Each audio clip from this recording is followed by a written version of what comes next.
2026 is the year quantum computers finally beat classical computers. And I'm not talking about lab experiments or theoretical papers. I'm talking about solving real-world problems faster, cheaper, and better than any supercomputer on Earth. IBM just staked their reputation on it. And honestly, I think they're going to pull it off. At CES 2026 last week, IBM's quantum team made a bold prediction. By the end of this year, we'll see the first verified cases of quantum advantage. That's the moment when a quantum computer solves a problem that classical computers simply can't handle efficiently. Not in a toy example way, in a this actually matters for business way. Let me explain why this is huge. Quantum computers have been hyped for decades. Since the 90s, we've heard promises about how they'll revolutionize everything from drug discovery to artificial intelligence. But year after year, they remained stuck in the lab. Too fragile, too error-prone, too limited. The gap between hype and reality was enormous. That's changing right now. IBM just unveiled their Nighthawk processor.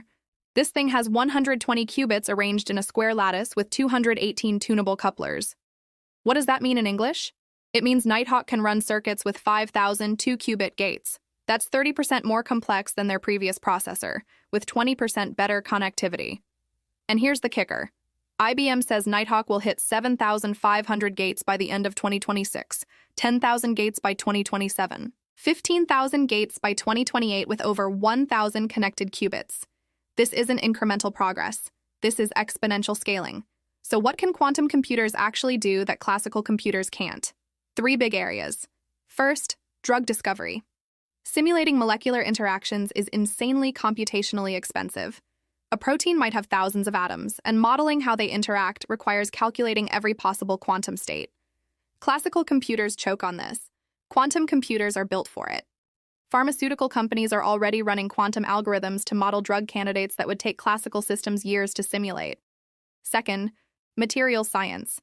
If you want to design a new battery, a more efficient solar panel, or a room temperature superconductor, you need to understand how atoms arrange themselves at the quantum level. Classical computers use approximations. Quantum computers can model the actual quantum mechanics.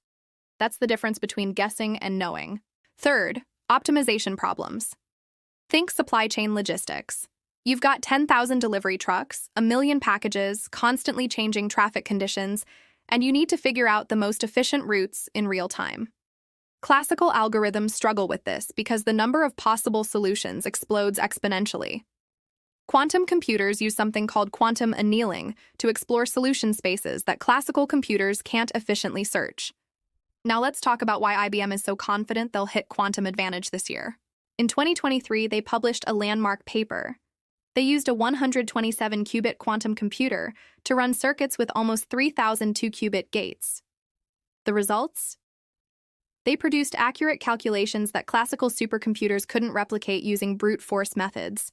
This wasn't quantum advantage yet, but it was quantum utility. It proved quantum computers could deliver useful results on real problems.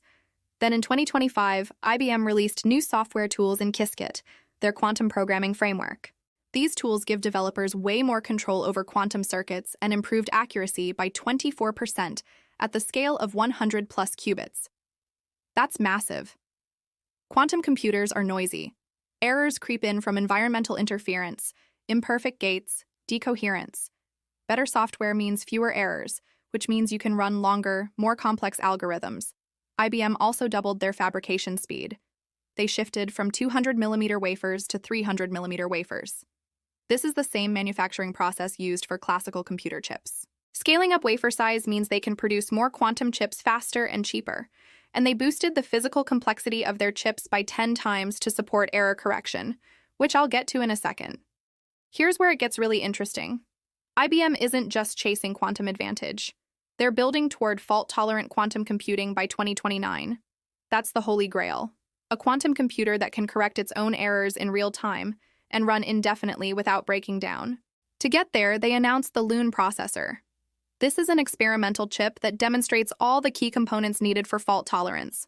Long-range couplers that connect distant qubits, qubit reset technologies, and real-time error correction using something called QLDPC codes. IBM proved they can decode quantum errors in less than 480 nanoseconds using classical FPGAs. That's 10 times faster than previous methods. Why does this matter? Because quantum states collapse if you don't measure and correct errors immediately. You need real-time decoding. IBM just showed it's possible. The UK government is betting big on this. They committed £670 million over the next decade to quantum technologies. The United States is investing billions through the National Quantum Initiative. China is pouring money into quantum research. This is a global race, and the stakes are enormous. Whoever leads in quantum computing will dominate fields like cryptography, AI, materials science, and national security. But let's be real about the challenges. Quantum advantage doesn't mean quantum computers replace classical computers. It means they're better at specific tasks. Most of what your laptop does, word processing, browsing the web, running apps, classical computers will always be better at that. Quantum computers are specialized tools for specialized problems, and there's fierce debate about what counts as quantum advantage.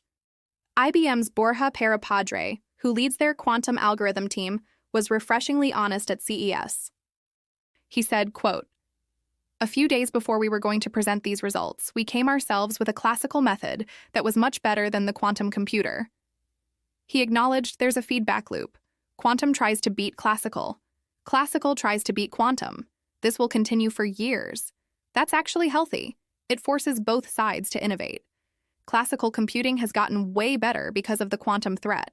Researchers developed new algorithms and optimization techniques to keep up. And quantum computers have to prove they're genuinely useful, not just impressive lab demos. IBM is launching a Quantum Advantage Tracker, an open community-led platform where researchers can submit claims of quantum advantage, and others can verify them. Right now, there are 3 experiments being tracked: observable estimation, variational problems, and classically verifiable challenges. If IBM or anyone else achieves quantum advantage this year, it'll be documented transparently. So what happens if IBM is right? If we see verified quantum advantage in 2026? First, investment floods into quantum startups. Venture capital has been cautious because quantum felt perpetually 5 years away. Proof of advantage changes that. Second, industries like pharma, finance, and materials science start deploying quantum systems for production workloads, not just research. Third, governments accelerate quantum initiatives because the strategic implications become undeniable. And by 2029, if IBM delivers fault-tolerant quantum computing, we're talking about machines with 200 logical qubits running circuits with 100 million gates. That's a completely different computational paradigm. Problems we can't even imagine solving today become tractable. Here's my take. IBM has been the most transparent company in quantum computing. They publish a roadmap, they hit milestones, they admit when things are hard. Nighthawk is real, Loon is real. The UK and US governments are betting real money. Pharmaceutical companies and financial institutions are running real experiments. This isn't hype. This is the beginning of a technological shift that will define the next 50 years. 2026 might be the year we look back on and say, that's when quantum computing stopped being science fiction and became science fact. What do you think? Will IBM achieve quantum advantage this year? Or is this just more hype? Drop your predictions in the comments. And if you want to follow the quantum revolution as it unfolds, hit that subscribe button. We're covering the breakthroughs that will shape the future of computing. See you in the next one.